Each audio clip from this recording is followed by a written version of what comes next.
Bonjour à tous, bienvenue dans cette édition du mardi 28 juin à la une de ce journal. Le 27e BCA de retour de Roumanie. Les chasseurs étaient partis en mission dans l'est de l'Europe pour renforcer la présence de l'OTAN dès les premières heures du conflit en Ukraine. Leur mission a duré 4 mois. Victoria Lopez a suivi leur cérémonie de retour. Et puis nous partirons en direction de Saint-Julien en Genevois à la rencontre des agents de la sous-préfecture. Ils vont être relogés dans leurs nouveaux locaux suite à l'incendie qui avait ravagé l'institution le mois dernier. Nous vous montrerons à quoi ressemble leur bureau provisoire. Je vous le disais en titre, ils ont passé 4 mois en Roumanie. Les chasseurs alpins du 27e bataillon sont rentrés en Haute-Savoie. Ils avaient été les premières forces françaises à partir pour l'Est de l'Europe au lendemain du déclenchement du conflit en Ukraine. Une cérémonie de levée des couleurs s'est tenue pour marquer ce retour. Ce mardi matin à la caserne à Annecy, Victoria Lopez était sur place. Reportage.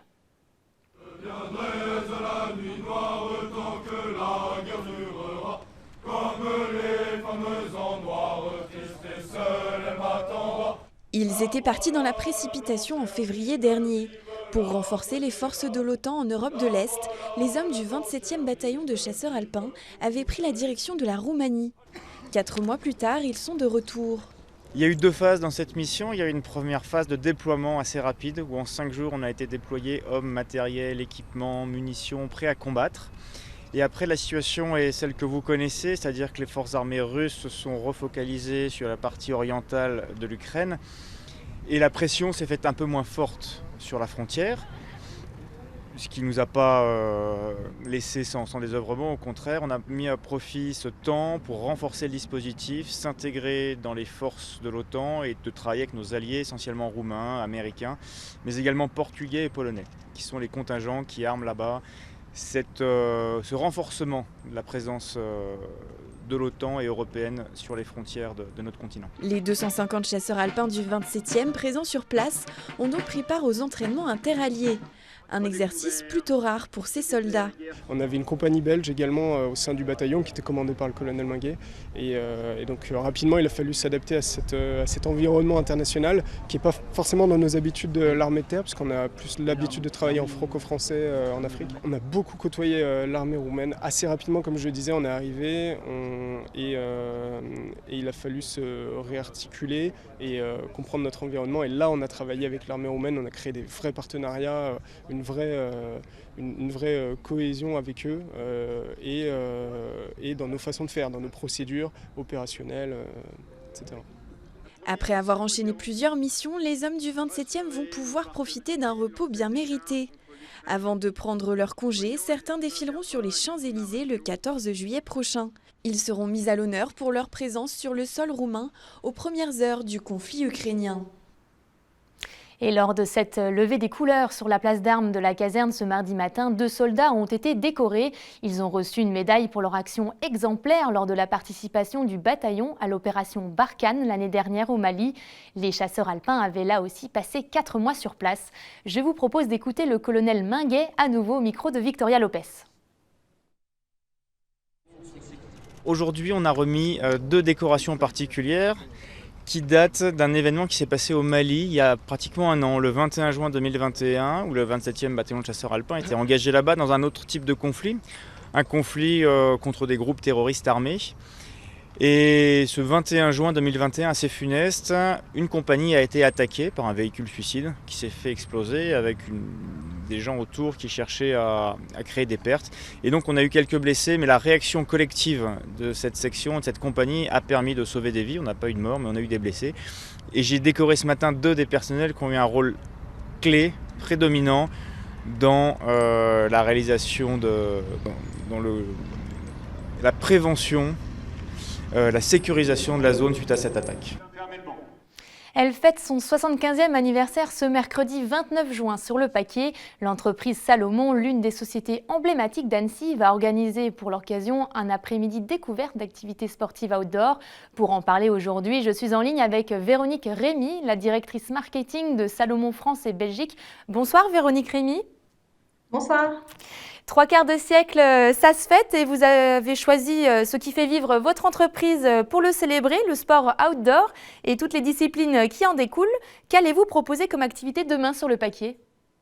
Effectivement, demain est une grande date pour Salomon puisque cela va nous fêter les 75 ans de la marque. La marque qui est née donc à Annecy en 1947.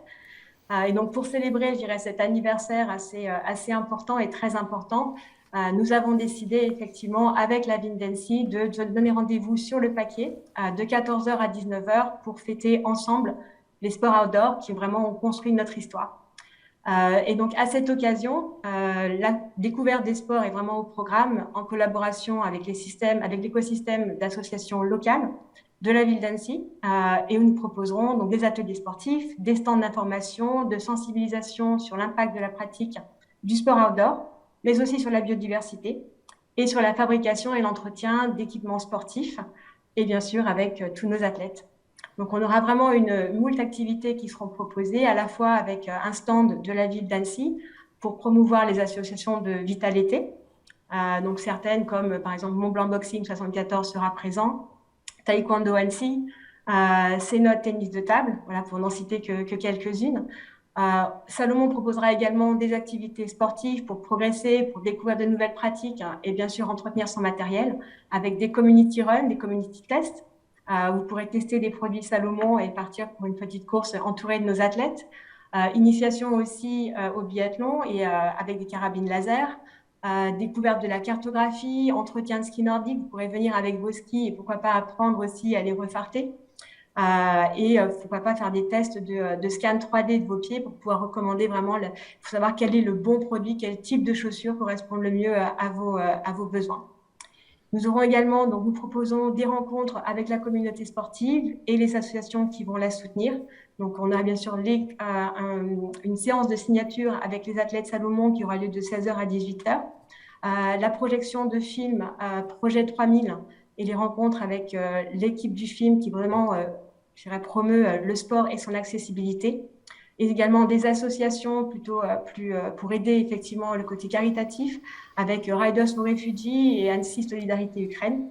Voilà, donc pour vous donner vraiment quelques exemples, mais également, voilà, sans être un catalogue, des rencontres avec différentes associations plus engagées sur la défense de l'environnement avec Protect Our Winter, We Act et par exemple Water Family. Donc vraiment un programme extrêmement complet avec beaucoup d'animations sur le paquet.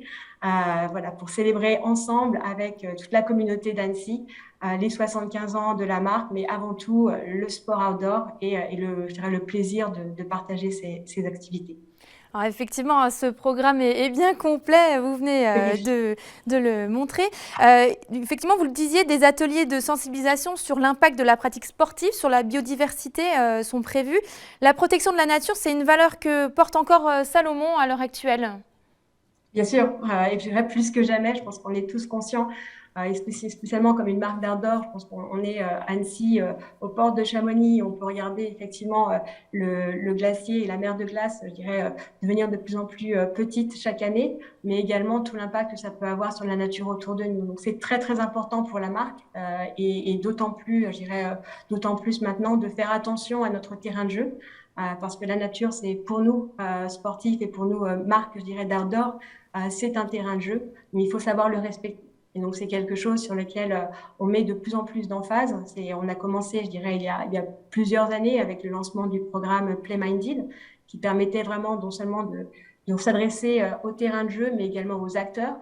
Et c'est quelque chose qu'on continue à faire puisqu'on a lancé cette année une charte, je dirais, des engagements d'un point de vue de nos courses, mais également avec nos athlètes pour essayer de travailler ensemble sur la réduction de l'empreinte carbone sur nos événements, mais aussi avec nos athlètes, que ce soit d'un point de vue du voyage, que ce soit d'un point de vue de l'organisation, et favoriser la mobilité douce tant que c'est possible, les produits locaux, etc., etc. Donc beaucoup de choses d'un point de vue de l'environnement et également au niveau des produits que nous développons aujourd'hui.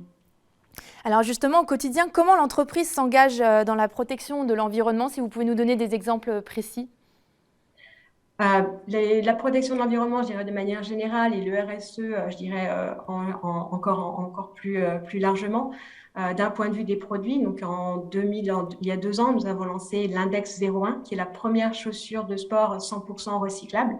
Donc on est vraiment sur un produit avec l'idée de pouvoir le recycler ensuite en chaussures de ski. Donc limiter là encore l'impact carbone, mais aussi la production de déchets. Dans toutes les productions de nos produits. Aujourd'hui, nous avons des engagements d'utiliser aussi un certain nombre de matières recyclées pour pouvoir, là encore, limiter l'empreinte carbone des produits. Nous avons aussi participé avec Chamatex à l'ouverture de l'usine et au développement de l'usine ASF 4.0, dont le but est de produire des chaussures de sport en France. Les premières chaussures vont voir le jour cette année, donc c'est vraiment quelque chose assez révolutionnaire aussi par rapport à l'industrie du sport de manière générale. Donc ça, je dirais que c'est d'un point de vue produit.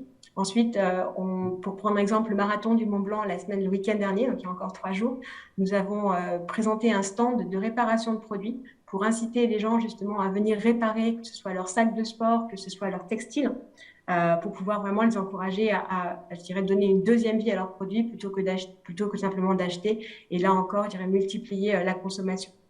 Donc ça, ce sont les actes assez forts que nous prenons. Et du point de vue de l'environnement, le travail que nous faisons est également sur chaque course. Ça peut être en travaillant avec les organisations pour réduire la consommation d'eau, pour réduire la consommation de plastique, éliminer totalement le plastique des événements. Au niveau des prix, des récompenses que nous mettons en place et de limiter tous les produits qui peuvent venir de l'étranger et qui peuvent polluer. Donc c'est un travail, je dirais, de longue haleine.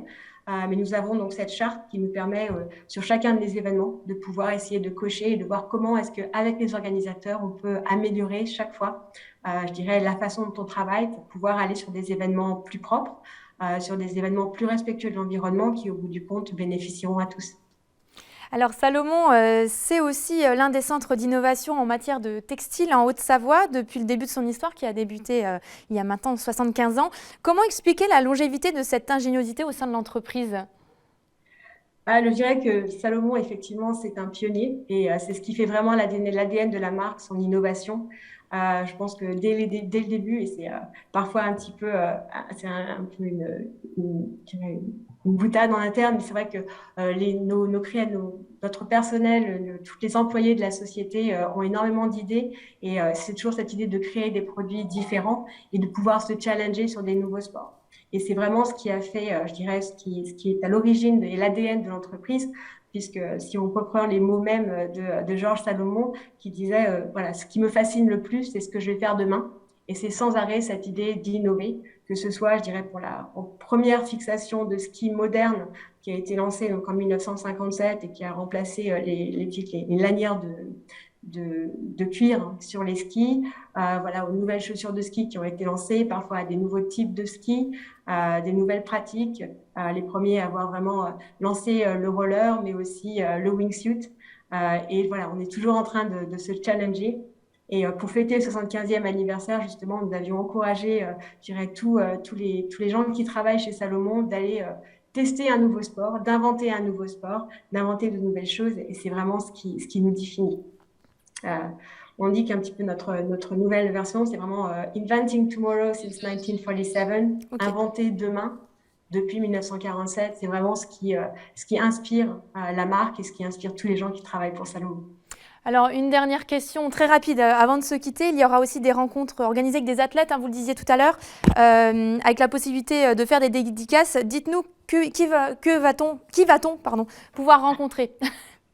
La liste est très longue, donc je pense que je ne vais pas pouvoir tous vous les nommer, mais vous pourrez rencontrer à la fois des athlètes au niveau de la course à pied, avec des gens comme Thibaut Barignan, avec Julie Roux, avec Johan, qui sont des nouveaux athlètes français, des athlètes internationaux également. Vous pourrez également y rencontrer nos athlètes frisky avec David, on aura effectivement Fabien Merhofer qui sera présent, on aura d'autres, Tommy Lamiche qui a été, je dirais, qui est vraiment pour nous un athlète extrêmement important et par la pratique qu'il a pu développer, mais aussi aujourd'hui par rapport à son engagement au niveau de l'éco-responsabilité. Mathieu Blanchard qui a un très grand athlète également. On aura toute une, je dirais, et également, par contre, j'oublie, certains athlètes nordiques également seront présents.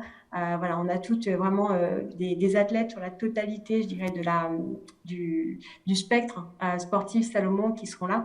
Et je pense que je laisse un peu de surprise aussi pour vous encourager à venir et rencontrer toutes ces personnes qui non seulement sont des athlètes et des performeurs absolument incroyables, mais sont avant tout des personnes et vraiment des êtres humains absolument géniaux qui font partie de la famille Salomon.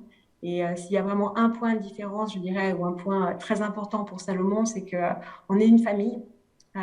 Et c'est aussi pour ça que nous voulons faire cette fête avec les Anciens. C'est qu'en fait, Salomon n'existerait pas sans Annecy. C'est grâce à cette ville et grâce aux Annéciens et grâce à cette communauté extrêmement forte et à ce tissu extrêmement fort que Salomon a pu continuer à se développer et reste et continue à innover. Super, merci beaucoup voilà. Véronique, Rémi, je vous coupe, mais en tout cas on va laisser un peu de suspense en tout cas pour vos invités ce week-end.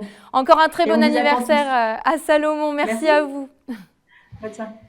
Restons au bord du lac d'Annecy, maintenant du côté de Talloires, où la plage d'Angon est désormais interdite à la baignade. Mais rassurez-vous, c'est temporaire. Selon l'Agence régionale de santé, elle présente trop d'entérocoques, les bactéries qui colonisent le tube digestif des animaux.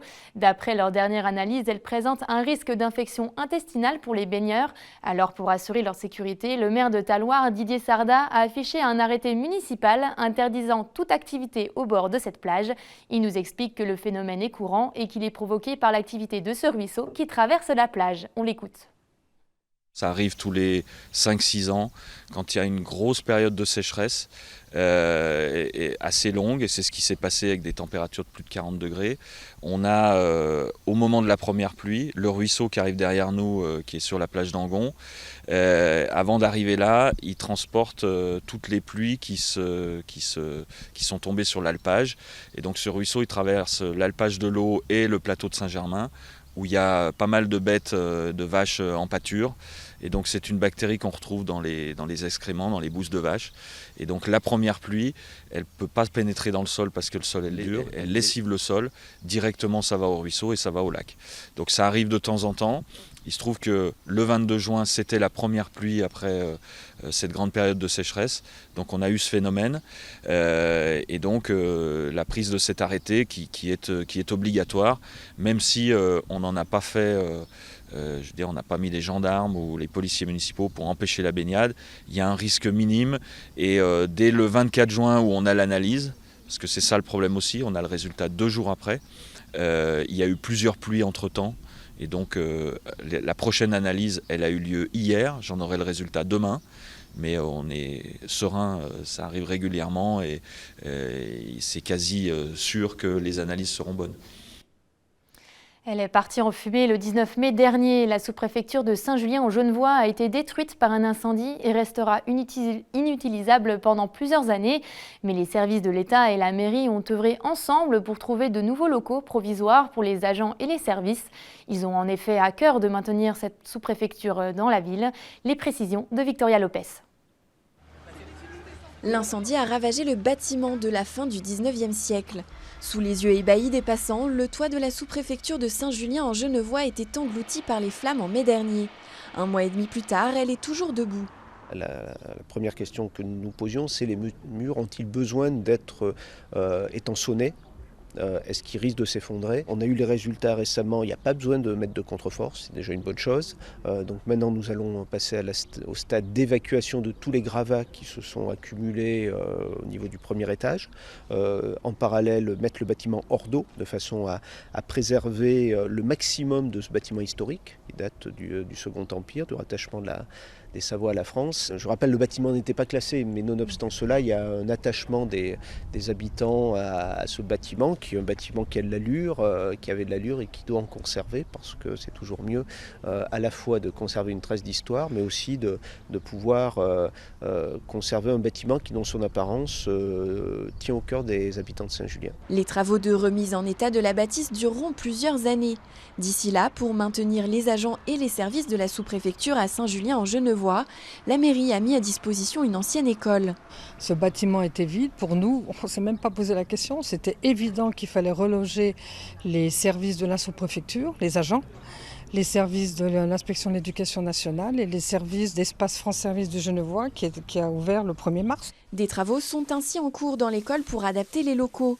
D'un coût total de 154 000 €, ils sont pris en charge par l'État. C'était important pour moi de venir aujourd'hui pour voir avec les élus à mes côtés l'état d'avancement des travaux et pouvoir ainsi annoncer officiellement que le 23 juillet prochain, normalement, nous ouvrons la sous-préfecture et on verra pour l'inaugurer officiellement, soit fin juillet, soit début septembre. Mais l'important est que nos concitoyens qui sont très très attachés à leur sous-préfecture puissent à nouveau venir dans un bâtiment avec le drapeau et avec la plaque sous-préfecture.